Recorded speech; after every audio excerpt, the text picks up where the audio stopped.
Hello there, StarCraft fans. Welcome to Game 2 of Rhett versus Naniwa in the championship match of the European Battle.net Invitational.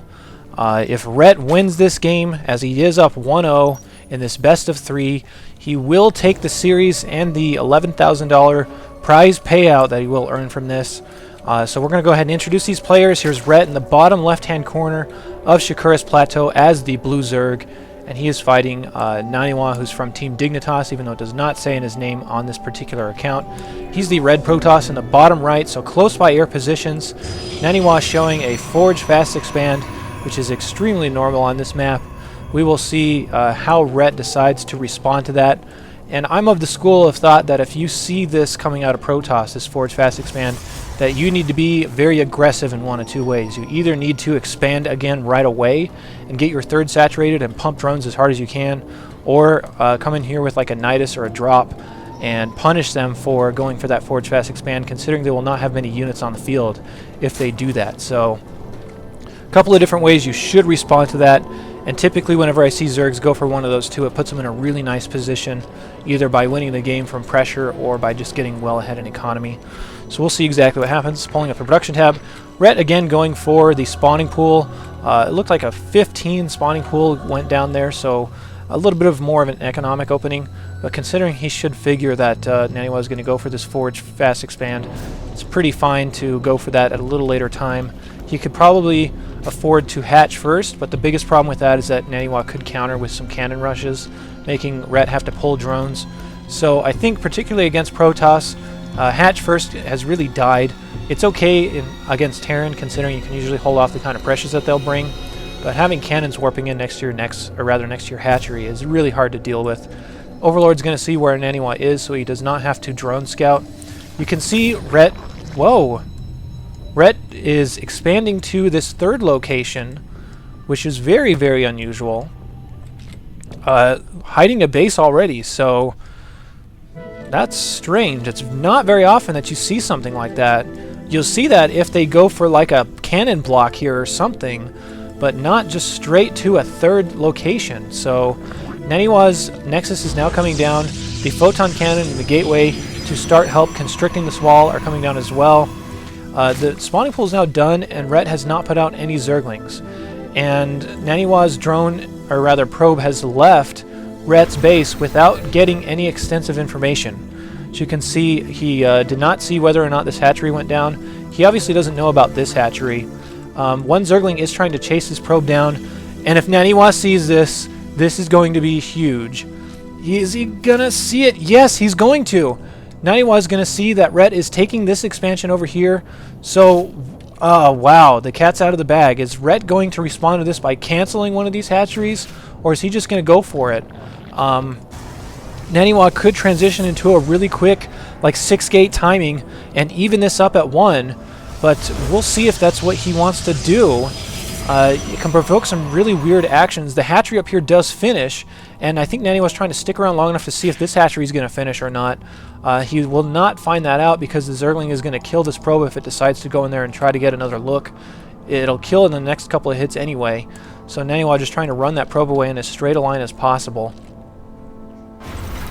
He's trying to lose him in the weeds here as well. So pretty interesting stuff here from Naniwa. Trying to just save that one probe.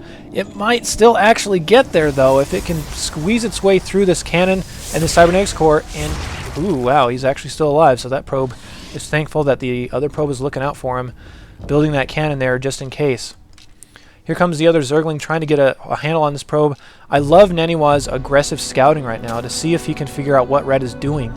Well, I guess this is what I said. If you see Forge Fast Expand, you need to be very aggressive, either macro or army style, and he went for severe macro aggression. I've never seen that out of Zerg before, but I mean, I guess I like it. It's one of the two responses you really should go with.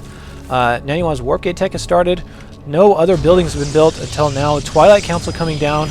That's a pretty quick Twilight Council. I don't think it's going to be for Dark Templar, but you could be surprised. I would actually figure it's going to be a blink timing.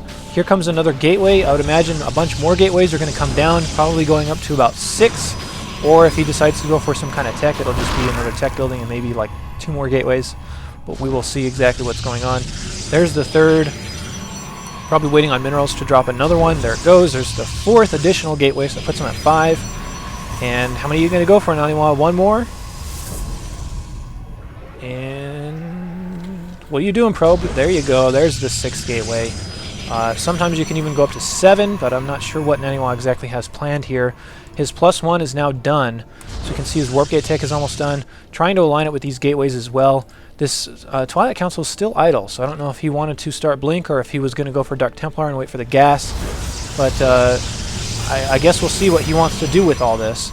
One smart play could be a Blink fight, like right here, and then rallying some Dark Templar over to this extra base to try and cancel that out. So your push would be a 3rd cancel, but it would also look like a 6-gate timing at your opponent's base as well that Zergs can actually die to if they're not careful. So we'll see if that's what he decides to do, but it's a lot of gas to dump into that. I'm not sure that he can really afford that right now if we're going both of them. So here comes the 6 gates are now in operation. +2 is on the way, so this is very common to go for the 6-gate +2 timing. Ret is getting a huge scout in here. He's going to see all these gateways. He will actually see every single one before this Overlord is killed. So Ret is really in control of this game right now in terms of knowing what to expect, and I'm sure he is smart enough to know how to react since he is such a good Zerg player. He's so underrated as well. I don't get it as to why this guy is so disrespected for probably one of the best foreigner Zergs there is, frankly. Here comes some more Stalkers warping in, and the Blink is almost done. Naniwa putting down another pylon here. You can see the supplies are so far in favor of Ret right now. 109 to 66, just killing him in supply. So even if Naniwa went for this Blink timing, Ret just has the raw production and the supply in terms of drones to hammer him for that. 64 drones already, and it's not even 10 minutes yet. He's almost fully saturated in terms of drones, and we haven't even hit the time where most of these Forge Fast Expand timings actually work out. So here comes the push forward. There is a robotics facility in production for Naniwa, probably to get an observer just in case there is burrowed roach play.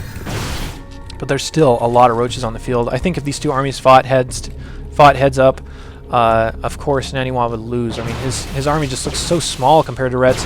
And here's the fight commencing right now. Naniwa really does not want to get involved with this fight right now. He is going to press forward just a little bit, try to bait roaches into a bad situation. You can see he's staying off the creep as much as he can, so that he can bait these slow roaches into being kited by these stalkers.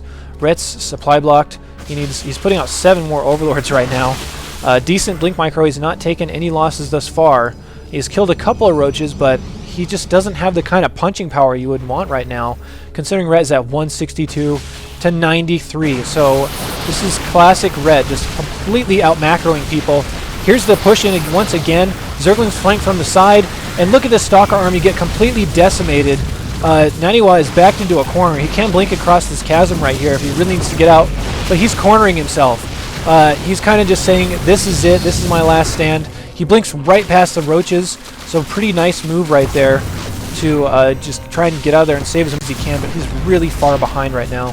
161 to 70 supply. He's getting crushed in macro right now. 64 to 45 workers. Here comes Ret's huge roach force up at the front door of Naniwa, killing the Zealot in one hit, as you can see them all fall. Another Zealot goes down. These roaches are actually +1 roaches, which we did not take or pay any attention to during all this. But this is probably it. I think Naniwa's got the championship in his hands. It's just a matter of time before Naniwa has to give this one up. Ret's pressing in here, even funneling all his roaches into a choke. He doesn't even care. Just walking in there, attack moving, and that's it. Good game. Congratulations. Ret takes the European Invitational. So he is the proud owner of a brand new, shiny $10,000 plus from winning this tournament. So that was a really great tournament to watch, at least these last couple of rounds. There are more VODs of the original broadcasts out there if you guys wanted to watch the entire tournament. Just go to eu4europe.battle.net and you can see all of the other games if you wanted to watch the other ones. It's all on just Blizzard's site. So you can go there and watch the rest of them if you wanted to watch the original broadcasts, which I won't be broadcasting every single game, considering that's a lot. And I'm still waiting to hear back from NASL if they're okay with me posting their replays. So I hope you guys enjoyed that. I'll be back hopefully with more NASL If not that, it'll be the American Battle.net Invitational, or hopefully both. We'll have to see how everything lines up over the next few days. Take care. Thanks for watching. We'll see you later.